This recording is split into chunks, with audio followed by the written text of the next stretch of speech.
ഈശോമിശിഹായ്ക്ക് സ്തുതിയായിരിക്കട്ടെ. എല്ലാവർക്കും സുഖമാണെന്ന് കരുതുന്നു. പാഠം 9-ന്റെ 2-ാം ഭാഗം പഠിക്കുന്നതിന് വേണ്ടിയിട്ട് നമ്മളിന്ന് വീണ്ടും കണ്ടുമുട്ടിയിരിക്കുകയാണ്. നമുക്ക് പാഠം തുടങ്ങുന്നതിന് മുമ്പ് പ്രാർത്ഥിച്ച് തുടങ്ങാം. എല്ലാവരും കൈകൾ കൂപ്പിക്കോ. സ്നേഹനാഥനായ ദൈവമേ, ഉടമ്പടിയുടെ ജനം എന്ന പാഠഭാഗത്തിൻ്റെ 2-ാം ഭാഗത്തിലേക്ക് ഞങ്ങളിന്ന് പ്രവേശിക്കുകയാണ്. അങ്ങയുടെ കൽപ്പനകളെക്കുറിച്ച് പഠിച്ച് അവ എങ്ങനെ ഞങ്ങളുടെ ജീവിതത്തിൽ പ്രാവർത്തികമാക്കാം എന്ന് ഞങ്ങളിന്ന് കാണാൻ പോവുകയാണ്. അങ്ങ് ഞങ്ങൾക്ക് കൂട്ടായിരിക്കണമേ.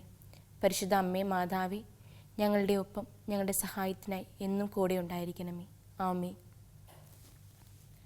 മക്കളെ, കഴിഞ്ഞ ക്ലാസ്സിൽ നമ്മൾ പാഠം 9-ന്റെ 1-ാം ഭാഗമാണ് കണ്ടത്. അതിൽ നമ്മൾ എന്തൊക്കെയായിരുന്നു കണ്ടത്?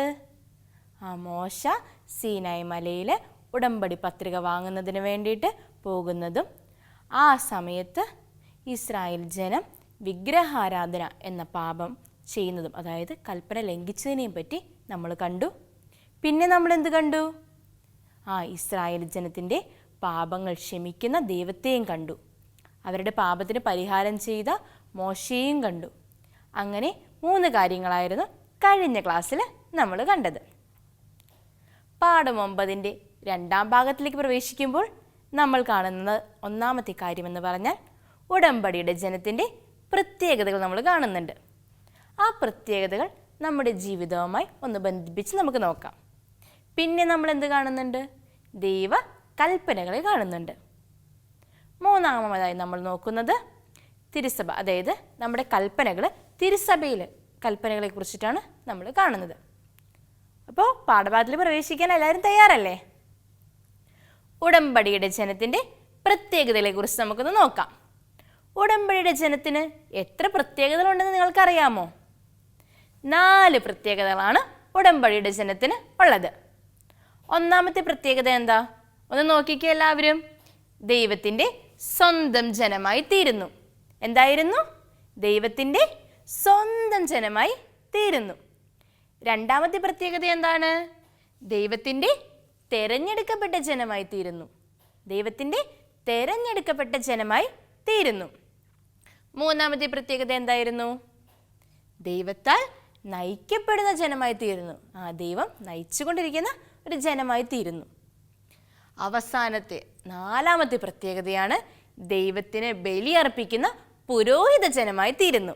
അങ്ങനെ 4 പ്രത്യേകതകൾ കിട്ടിയ എല്ലാവർക്കും. 4 പ്രത്യേകതകൾ എല്ലാവരും ഒന്നും കൂടി ഒന്ന് നോക്കി വായിച്ചേ. ദൈവത്തിൻ്റെ സ്വന്തം ജനമായി തീരുന്നു, ദൈവത്തിൻ്റെ തിരഞ്ഞെടുക്കപ്പെട്ട ജനമായി തീരുന്നു, കൂടാതെ ദൈവത്താൽ നയിക്കപ്പെടുന്ന ജനമായി തീരുന്നു, 4-ാമതായി കാണുന്നു ദൈവത്തിന് ബലിയർപ്പിക്കുന്ന പുരോഹിത ജനമായി തീരുന്നു. അപ്പോൾ നമുക്ക് 1-ാമത്തെ പ്രത്യേകത ഒന്ന് നോക്കാം. ദൈവത്തിൻ്റെ സ്വന്തം ജനമായി തീരുന്നു. നമ്മുടെ ദൈവത്തിൻ്റെ സ്വന്തം ജനമാണോ? എന്തെന്ന് ദൈവം പറഞ്ഞിരുന്നോലെ, ഇസ്രായേൽ ജനത്തോട് പറയുകയാണ്, നിങ്ങൾ എൻ്റെ വാക്ക് കേൾക്കുകയും എൻ്റെ കൽപ്പനകൾ പാലിക്കുകയും ചെയ്താൽ നിങ്ങൾ എൻ്റെ സ്വന്തം ജനമായിരിക്കും എന്ന് പറയുകയാണ്. അപ്പോൾ ഇസ്രായേൽ ജനം ദൈവത്തിൻ്റെ വാക്ക് കേട്ട് ദൈവത്തിൻ്റെ കൽപ്പനകളൊക്കെ പാലിച്ചു. അപ്പോൾ അവർ ദൈവത്തിൻ്റെ സ്വന്തം ജനമല്ലേ? ഇതുപോലെ പുതിയ നിയമ ഇസ്രായേൽ, അല്ലെങ്കിൽ പുതിയ നിയമത്തിലെ ഇസ്രായേൽ ജനം ആരാ? നാം ഓരോരുത്തരാണല്ലേ. ടീച്ചർ കഴിഞ്ഞ ക്ലാസ്സിൽ പറഞ്ഞായിരുന്നു, നാം ഓരോരുത്തരുമാണ് പുതിയ ഇസ്രായേൽ എന്ന് പറഞ്ഞിരുന്നു. അപ്പോൾ നമ്മളും ദൈവത്തിൻ്റെ സ്വന്തം ജനമാണ്. നമ്മുടെ 1-ാമത്തെ കൂദാശയായ മാമോദീസായിലൂടെ നമ്മൾ ദൈവത്തിൻ്റെ സ്വന്തം ജനമായി തീർന്നു, തിരുസഭയിലെ അംഗങ്ങളായി തീർന്നു. അപ്പോൾ നമ്മളെ രാവും പകലും എല്ലാം നമ്മുടെ കൂടെ നടന്ന് നമ്മളെ സ്വന്തം ജനത്തെ പോലെ കരുതി നമ്മളെ പരിപാലിക്കുന്ന ദൈവം എപ്പോഴും നമ്മോട് കൂടെയുണ്ട്. അങ്ങനെ നമ്മൾ ദൈവത്തിൻ്റെ സ്വന്തം ജനമാണ്. 2-ാമത്തെ പ്രത്യേകത എന്തായിരുന്നു എന്നാ പറഞ്ഞത്? ദൈവം തെരഞ്ഞെടുക്കപ്പെട്ട ജനമാണ് അല്ലേ? ദൈവം നമ്മളെയൊക്കെ തെരഞ്ഞെടുത്ത ജനമാണ് അല്ലേ? ഇതുപോലെ തന്നെ ഈജിപ്തിൻ്റെ അടിമത്തത്തിൽ നിന്ന് ഇസ്രായേൽ ജനത്തെ ദൈവം തെരഞ്ഞെടുത്ത് മോചിപ്പിച്ച് കൊണ്ടുവന്നതാ അല്ലേ? പല പല തെരഞ്ഞെടുപ്പുകളും നമ്മൾ പഴയ നിയമത്തിൽ കാണുന്നുണ്ട്. പുതിയ നിയമം ഇസ്രായേലായ നമ്മളെയും ദൈവം തിരഞ്ഞെടുത്തതാ അല്ലേ?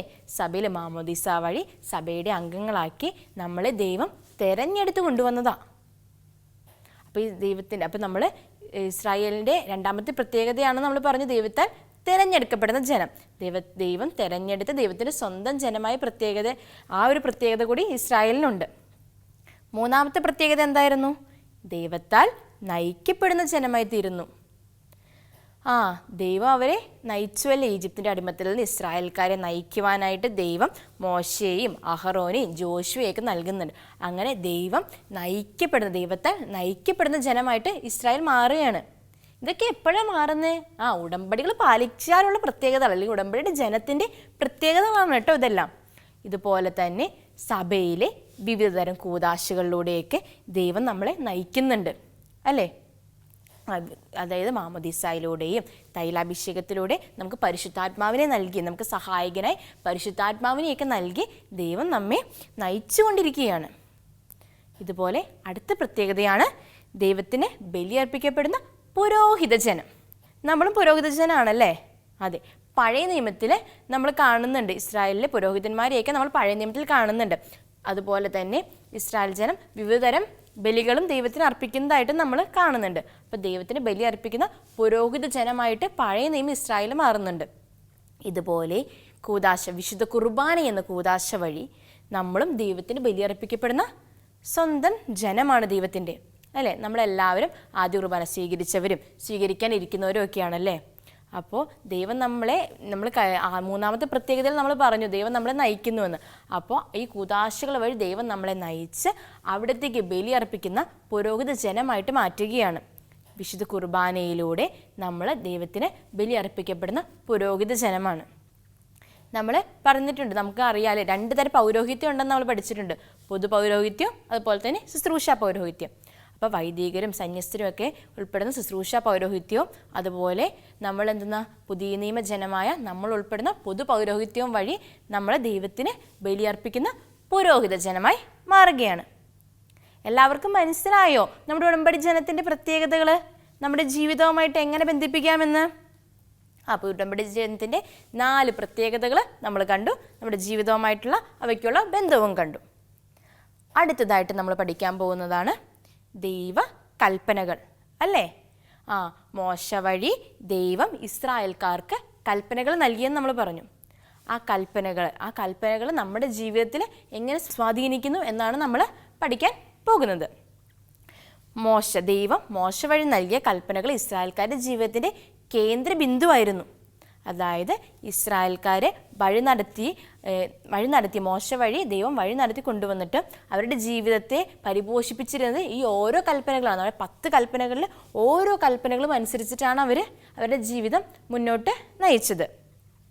ഈ കൽപ്പനകൾ നമ്മൾ പറഞ്ഞു അല്ലേ? നമ്മൾ നേരത്തെ പറഞ്ഞു ആര് വഴിയാണ് ഇസ്രായേൽക്കാർക്ക് ദൈവം കൽപ്പന നൽകിയെന്ന് നമ്മൾ പറഞ്ഞത്? മോശ വഴി ദൈവം ഇസ്രായേൽക്കാർക്ക് നൽകിയ കൽപ്പനകളായതുകൊണ്ട് തന്നെ ഇവ എന്ത് പേരിലാണ് അറിയപ്പെടുന്നത്?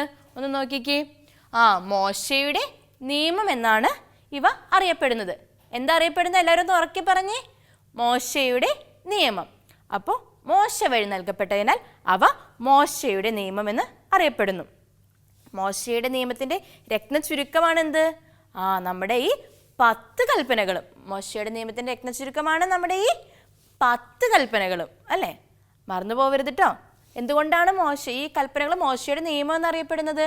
മോശ വഴി നൽകപ്പെടുന്നത് കൊണ്ടാണ്. അതായത് ദൈവം മോശ വഴി ഇസ്രായേൽ ജനത്തിന് ഈ കൽപ്പനകൾ നൽകിയത് കൊണ്ടാണ് ഇത് മോശയുടെ നിയമം എന്ന് അറിയപ്പെടുന്നത്. ഈശോയുടെ അടുത്ത് ഒരു നിയമപണ്ഡിതൻ വന്നിട്ട് ഈശോയോട് ചോദിക്കുന്നുണ്ട്, നിത്യജീവൻ പ്രാപിക്കാൻ ഞാൻ എന്ത് ചെയ്യണമെന്ന്. അപ്പോൾ ഈശോ നൽകുന്ന മറുപടി എന്താ? നീ ജീവൻ പ്രാപിക്കാൻ ആഗ്രഹിക്കുന്നുവെങ്കിൽ എന്ത് ചെയ്യണം? നിന്റെ ദൈവമായ കർത്താവിനെ പൂർണ്ണ ഹൃദയത്തോടും പൂർണ്ണാത്മാവോടും സർവ്വശക്തിയോടും കൂടി സ്നേഹിക്കണം. എങ്ങനെയാ സ്നേഹിക്കേണ്ടത്? ഒന്ന് പറഞ്ഞ എല്ലാവരും. പൂർണ്ണ മനസ്സോടും പൂർണ്ണാത്മാവോടും സർവോപരി പൂർണ്ണ ശക്തിയോടും കൂടി എന്ത് ചെയ്യണം? ഇതിൻ്റെ ദൈവമായ കർത്താവിനെ എന്ത് ചെയ്യുക? സ്നേഹിക്കുക. പിന്നെ രണ്ടാമതായൊരു കാര്യം പറയുന്നുണ്ട്, നിന്നെപ്പോലെ നിൻ്റെ അയൽക്കാരനെ സ്നേഹിക്കുക.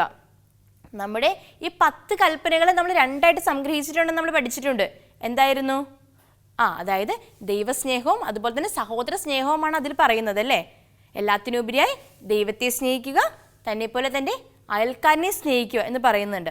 അപ്പോൾ ഈ കൽപ്പനകൾ നമ്മളോട് ദൈവത്തോടുള്ള സ്നേഹം, ഇസ്രായേൽ ജനത്തിനായാലും അല്ലെങ്കിൽ പുതിയ നിയമ ഇസ്രായേലായ നമുക്കും ദൈവത്തോടുള്ള സ്നേഹത്തെക്കുറിച്ചും അതുപോലെ തന്നെ സഹോദരങ്ങളുള്ള സ്നേഹത്തെക്കുറിച്ചിട്ടുമാണ് ഈ കൽപ്പനകൾ പറയുന്നത്. അപ്പോൾ നമ്മൾ ദൈവസ്നേഹമായിട്ട് ബന്ധിപ്പിക്കാനും സഹോദര സ്നേഹമായിട്ട് ബന്ധിപ്പിക്കാനും ഈ കൽപ്പനകൾക്ക് സാധിക്കുന്നുണ്ട്. അടുത്തതായിട്ട് നമ്മൾ പഠിക്കുന്നത് കൽപ്പനകൾ തിരുസഭയിൽ. നമ്മൾ പറഞ്ഞല്ലേ തിരുസഭയുടെ കൽപ്പനകളുണ്ടെന്ന് നമ്മൾ പറഞ്ഞായിരുന്നു. അപ്പോൾ കൽപ്പനകൾ എങ്ങനെയാണ് തിരുസഭയിൽ എന്നാണ് നമ്മൾ കാണാൻ പോകുന്നത്. പുതിയ ഇസ്രായേലായ സഭയിൽ 2 തരം കൽപ്പനകളാണ് ഉള്ളത്. ഒന്നാമത്തേത് ദൈവകൽപ്പനകൾ, രണ്ടാമത്തേതോ തിരുസഭയുടെ കൽപ്പനകൾ. എന്തായിരുന്നു? തിരുസഭയുടെ കൽപ്പനകൾ. ദൈവകൽപ്പനകൾ 10 ആണെങ്കിൽ തിരുസഭയുടെ കൽപ്പനകൾ എത്രയാ? 5. എത്രയാ? തിരുസഭയുടെ കൽപ്പനകൾ 5 ആണ് ഉള്ളത്. ദൈവമക്കൾ എന്ന നിലയിൽ തിരുസഭയുടെ കൽപ്പനകൾ നമ്മൾ പാലിക്കണം. എന്തായിരുന്നു? ദൈവകൽപ്പന എന്ന നിലയിൽ തിരുസഭയുടെ കൽപ്പനകൾ നമ്മൾ പാലിക്കണം. ദൈവമക്കളായ നമ്മൾ ദൈവകൽപ്പനകൾ പാലിക്കുന്നു. ഈശോ സ്ഥാപിച്ച തിരുസഭയിലെ അംഗങ്ങളായതുകൊണ്ട് തന്നെ തിരുസഭയുടെ കൽപ്പനകളും നമ്മൾ പാലിക്കണം. നമ്മൾ പറഞ്ഞു തിരുസഭയുടെ കൽപ്പനകൾ 5 എണ്ണം ഉണ്ടെന്ന് നമ്മൾ പറഞ്ഞു. നമ്മുടെ സഭയിൽ നമ്മളെല്ലാവരും, അതായത് നമ്മുടെ പുരോഹിതരും സന്യസ്തരും അൽമാരും എല്ലാവരും ഉൾപ്പെടുന്ന ഈ സഭയിൽ ഈശോയ്ക്ക് സാക്ഷ്യം വഹിക്കുന്നതിന് വേണ്ടിയിട്ടും ഈശോയോട് ചേർന്ന് ജീവിക്കുന്നതിന് വേണ്ടിയിട്ടും നമ്മളെ സഹായിക്കുന്നതാണ് എന്ത്? തിരുസഭയുടെ കൽപ്പനകൾ. ഈ കൽപ്പനകൾ നമ്മുടെ ജീവിതത്തിന് നമ്മളെ വഴി നടത്താൻ സഹായിക്കുന്നവയാണ് ദൈവകൽപ്പനകളും അതുപോലെ തിരുസഭയുടെ കൽപ്പനകളും. അപ്പോൾ നമ്മൾ ഈ പാഠഭാഗത്തിൻ്റെ 2ാം ഭാഗത്ത് നമ്മൾ എന്താണ് പഠിച്ചത്? നമ്മൾ ഉടമ്പടിയുടെ ജനത്തിൻ്റെ പ്രത്യേകതകൾ കണ്ടു. പിന്നെ നമ്മൾ ദൈവകൽപ്പനകൾ കണ്ടു. പിന്നെ നമ്മൾ എന്ത് കണ്ടു? ദൈവകൽപ്പനകൾ സഭയിൽ എന്ന് കണ്ടു. അങ്ങനെ 3 കാര്യങ്ങളാണ് നമ്മൾ ഇന്നത്തെ ഈ ഭാഗത്ത് കണ്ടത്. അപ്പോൾ പാഠം 9 നമ്മൾ എന്തൊക്കെയാണ് പഠിച്ചത്? ഉടമ്പടി നൽകി ഇസ്രായേൽ ജനത്തെ വഴി നടത്തുന്ന ദൈവത്തെ കണ്ടു. അവരുടെ പാപങ്ങൾക്ക് പരിഹാരം നൽകി അല്ലെങ്കിൽ അവരോട് ക്ഷമിക്കുന്ന ഒരു ദൈവത്തെ കണ്ടു. അതുപോലെ ഉടമ്പടി മുദ്ര വെച്ച് അവർക്ക് ലഭിച്ച പ്രത്യേകതകളെ കുറിച്ച് നമ്മൾ കണ്ടു. കൽപ്പനകൾ കണ്ടു. തിരുസഭയുടെ കൽപ്പനകളും കണ്ടു. അപ്പോൾ ഇന്നത്തെ ഭാഗത്തുനിന്ന് 2 ചോദ്യങ്ങൾ ടീച്ചർ ചോദിക്കട്ടെ. ഉടമ്പടിയുടെ ജനത്തിൻ്റെ പ്രത്യേകതകൾ എന്തായിരുന്നു? എത്ര എണ്ണമായിരുന്നു? 4 എണ്ണം. ഏതൊക്കെയായിരുന്നു എന്ന് പറഞ്ഞേ. ദൈവത്തിൻ്റെ സ്വന്തം ജനമായി തീരുന്നു, ദൈവത്താൽ നയിക്കപ്പെടുന്ന ജനമായി തീരുന്നു, ദൈവം തിരഞ്ഞെടുക്കുന്ന ജനമായി തീരുന്നു, ദൈവത്തിന് ബലിയർപ്പിക്കുന്ന പുരോഹിത ജനമായി തീരുന്നു.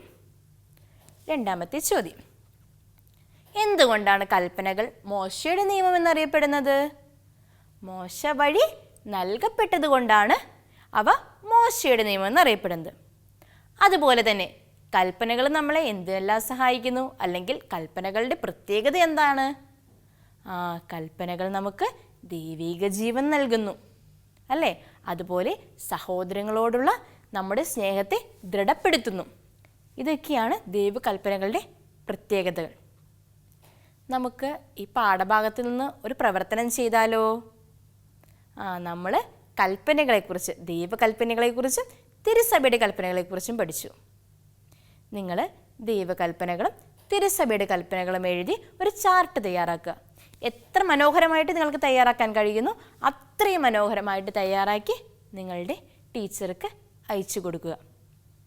ഒരു പ്രാർത്ഥനയോട് കൂടിയിട്ട് നമുക്ക് ഇന്നത്തെ നമ്മുടെ ഈ ക്ലാസ് അവസാനിപ്പിക്കാം.